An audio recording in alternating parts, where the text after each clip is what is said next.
সিরিয়ার স্বৈরশাসক বাশার আল আসাদকে উৎখাত করে বিদ্রোহী জোটের নেতা আবু মোহাম্মদ আল জোলানি দামেস্কের ঐতিহাসিক উমাইয়া মসজিদের মিম্বারে দাঁড়িয়ে তার প্রথম বিজয়ী বক্তব্য দেন। এই বক্তব্য শুধু সিরিয়ার জনগণের জন্য নয়, বরং পুরো মধ্যপ্রাচ্যের জন্য একটি গুরুত্বপূর্ণ বার্তা বহন করে, বিশেষ করে যুক্তরাষ্ট্র ও ইসরায়েলকে সতর্ক করে।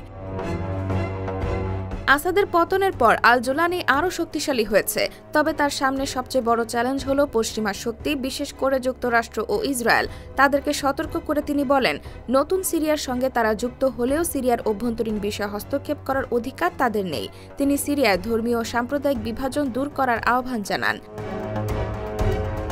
এমনকি সব ধর্মাবলম্বী সিরীয়দের একত্রিত হওয়ারও ডাক দেন। বক্তব্যে সিরীয় জনগণের দীর্ঘদিনের সংগ্রাম, আত্মত্যাগ ও নির্যাতনের কথা স্মরণ করেন তিনি। আল জোলানি বলেন, যারা দীর্ঘ সময় কারাবন্দী ছিলেন এবং অনেক কষ্ট সহ্য করেছেন, তাদের আত্মত্যাগের ফলে এই বিজয় এসেছে।